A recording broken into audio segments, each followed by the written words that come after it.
Hello, my name is Melissa Harper. And my name is Alondra Gutierrez, and we're going to talk about Frida Kahlo. She was a Mexican artist remembered for self-portraits, pain and passion, and bold and vibrant colors. Her father was German, and even though she was half German, she decided to change her name from Frieda to Frida while she was in Mexico and follow her mother's culture and roots. She suffered from polio as a child. She was in a near-death accident on a bus. She suffered multiple fractures to her spine, collarbone, ribs, a shattered pelvis, broken foot, and dislocated shoulder. She focused heavily on painting with her hands while recovering in a full body cast.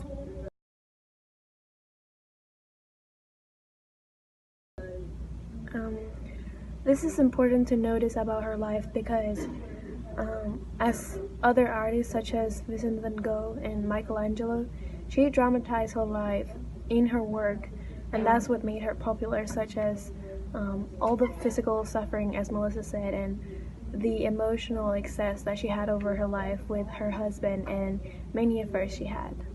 And she had changed her birthday to be the Mexican Revolution.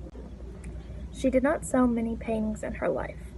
Today, she has sold a painting called Roots. It was a portrait for $5.62 million. She had a husband named Diego Rivera, which was a very weird relationship because they got married twice. She was divorced and then remarried again. And there was a lot of affairs in her life. So she did a painting called Diego and I, and it was just basically a reflection of her husband. It's important that Melissa mentioned that there was a lot of affairs, and it was on both sides. Diego had many mistresses, but she even had an affair with Leon Trotsky. And Leon Trotsky was a Soviet politician that came to Mexico and actually had a wife called Natalia. And he and his wife stayed in Frida Kahlo's now museum, La Casa Azul, and she had an affair with him. And it's crazy because we can see one of her paintings called The Two Fridas. It's a reflection of the affair and who she was with Diego and who she was with Leon Trotsky. It's also important to notice that even though Diego was focused in art that was like more political and international, Diego said this about her. He said, she is the first woman in the history of art who took up with absolute and ruthless sincerity themes that exclusively concern women. And Madonna had actually bought two of Frida's paintings in New York City, and she had mentioned that Frida's paintings had helped her get through surviving New York City. She is called by other artists as the female Van Gogh, by Deborah Solomon, Peter Plaggins, and David Darcy.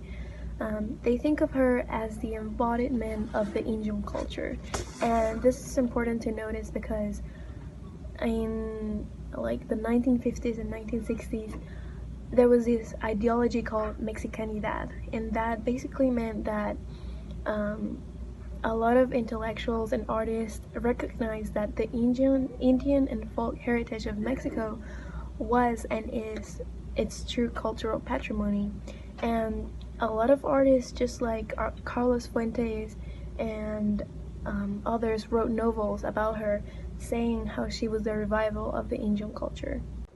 Some of our reactions to what other artists have said about Frida's paintings are, I really like the comment that Carlos Fuentes said about her art resembling Indian culture, because I can see that in a lot of her paintings. What I think of other artists is her own husband, what he said about her, and how he admired her art even though they had many differences and they went through a lot of stuff. He recognized that she was in fact a woman that showed a lot of stereotypes and what we saw in class too, that she wore men's outfits to represent that ideology of women are the same and equal as men. And she is an important artist because she went through a very traumatic experience, and unlike other artists, she used that to her ability. The only thing that was not injured in the bus accident was her hands, so she used her hands to the best of her ability to make paintings and to make art, and I think she's one of the strongest artists we've talked about this semester. I feel like she's important because, like, there's so much about her that people don't really know.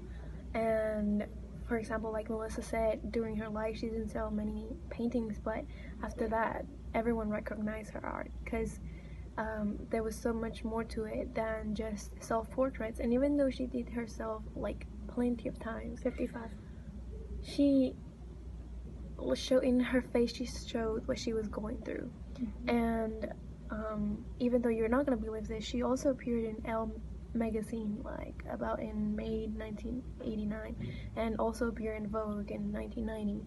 And there was plenty of novels about her, movies about her, and basically because other people thought that her life was itself just art. And the reason her art is important, her art is very important because it speaks about herself. She had 143 paintings, and 55 of them were self-portraits of her. She really focused on her pain and turned her pain into art. Like, every single one of her paintings show an event that's happened in her life. It talks about people that are in her life, and I think that makes her a very strong artist. It shows in her work.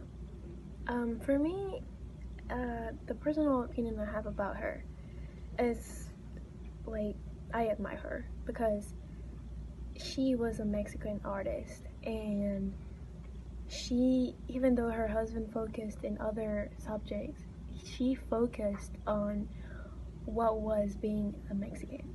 And she was half German. Like, she wasn't even born in Mexico. She had to change her ethnicity to Mexican.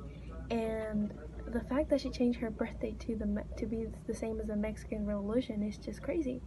Like, it just talks so much about her nationalism, and I admire that braveness of saying who she was.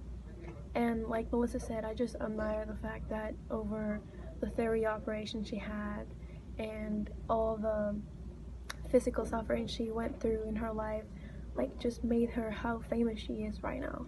I admire that. And some of the paintings that we did not discuss where one of them was called Without Hope.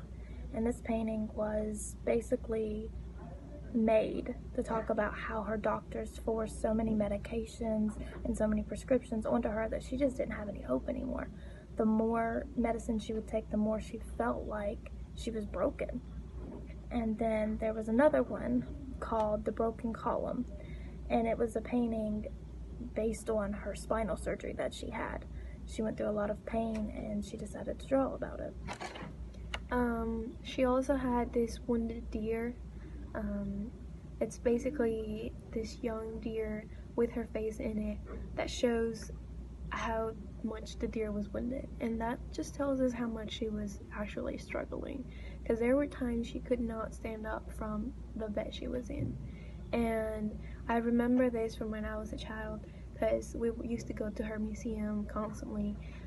Right where she was in her bed, she used to have this mirror on the wall, like on the top wall, and she used to just wake up and see herself in the mirror, and just, I feel like that's where she got most of her ideas to do all this painting.